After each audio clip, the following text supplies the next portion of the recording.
Good morning, students. Today we'll continue the lesson that is hydrogen class 8 chemistry. And in the previous class I explained about the physical properties of hydrogen as well as some chemical properties.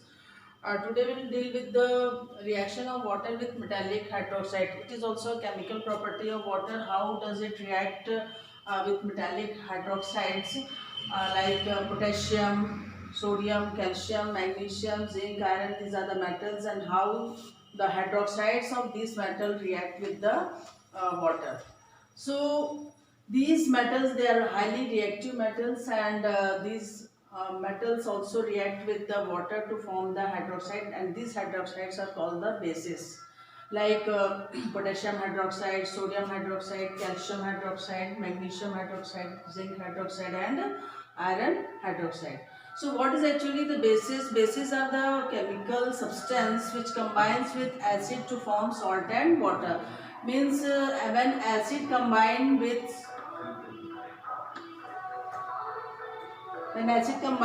base to form salt and water. So if we take the example of some acid like hydrochloric acid, when hydrochloric combines with base like sodium hydroxide is a base.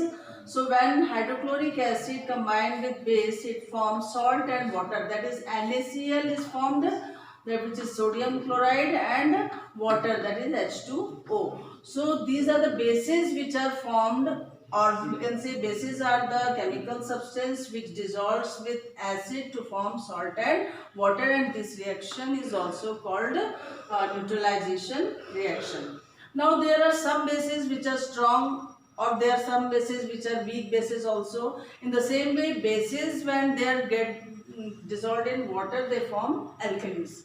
So there are some strong alkalis also, like potassium hydroxide, sodium hydroxide. These are the strong alkalis, and weak alkalis are there, like calcium hydroxide and magnesium hydroxide. So these two, that is calcium hydroxide and magnesium hydroxide, are weak alkalis. Alkali means which get the base which are dissolved in water.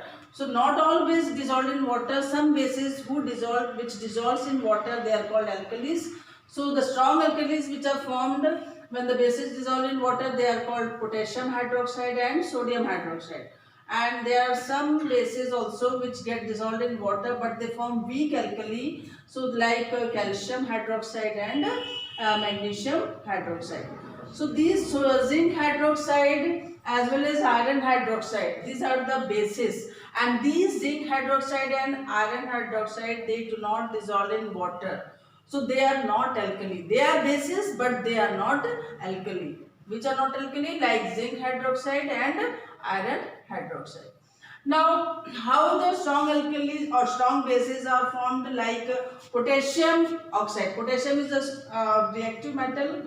So when potassium, oxides of the potassium react with water, it forms potassium hydroxide.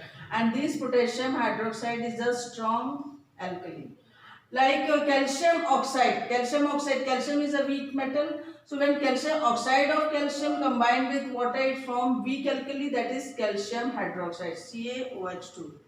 In the same way, zinc oxide, zinc is also very reactive metal, but the oxide of zinc, when react with the water, that is H2O, it forms zinc hydroxide, which is not alkali but which is a base. So here in the first case, what we have seen, that potassium oxide combined with water to form potassium hydroxide, which is a strong alkali. Calcium oxide combined with water to form calcium hydroxide, which is a weak alkali, because calcium is a weak metal. And zinc oxide combined with water to form zinc hydroxide, which is neither not an alkali but it is a base. So this is all about. Now we'll study about the water. Water is called universal solvent. Before studying the universal solvent, I have to tell you what is solute and the solvent. Solute means the substance which gets dissolved in the solvent is called solute, and the substance in which the solute dissolve is called the solvent, and both the mixture of solute and solvent, they form the solution. Like water can dissolve most of the substance in it, that is why water is called universal solvent, like salt, sugar, baking soda, alcohol, juice, milk, vinegar. These are the things which get dissolved in the water. That's why water is called universal solvent. And water can dissolve some solid substance also, liquid substance also, as well as gaseous substance also.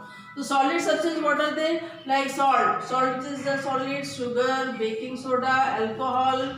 So these are baking soda. These are the solid substance which dissolves in water.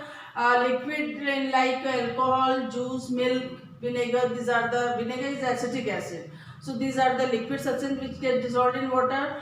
And there are some gases also which get dissolved in water like oxygen, carbon dioxide, nitrogen, and ammonia. So not only this, they also dissolve. Water also dissolves many minerals and nutrients. These minerals and nutrients, they are present in the food, है ना? So these are called, they are also dissolved in water. That's why they are also called universal solvent. Not only this, they also dissolve waste substance which are formed in our body, and these waste substance through water only they get excreted through the kidneys. And not only this, they also dissolve oxygen in the water, and because of the dissolution of oxygen in the water, which help the aquatic beings to breathe, that is they survive in water. Aquatic animal, they survive in water because the aquatic animal, they take the oxygen from the water. So this dissolution of oxygen in the water help the aquatic animals to survive in the water. In the same way, the dissolution of carbon dioxide in the water, carbon dioxide also get dissolved in water. So this dissolution of carbon dioxide in the water help the aquatic plants to do the process of photosynthesis. So aquatic plants also do the process of photosynthesis by the carbon dioxide which is dissolved in the water. And aquatic animals, they respire because of the oxygen which is dissolved in water. So that's why we can say that water is called a universal solvent. Now you might have understood why water is called universal solvent, because it dissolves most of the substance dissolved in it either in the form of solid or liquid or gases. Now I will tell you about the factors which affect the formation of a solution. What are the factors which affect the formation of a solution? So stirring.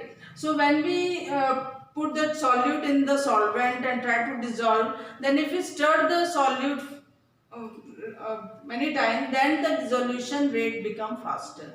Second is the increase in temperature. Whenever we want to dissolve the solute in the solvent, what happens, like sugar, if we want to dissolve sugar in the water, either sugar is the solute and water is the solvent. So what happens, if we increase the temperature of the solute and solvent, then the dissolution rate become faster.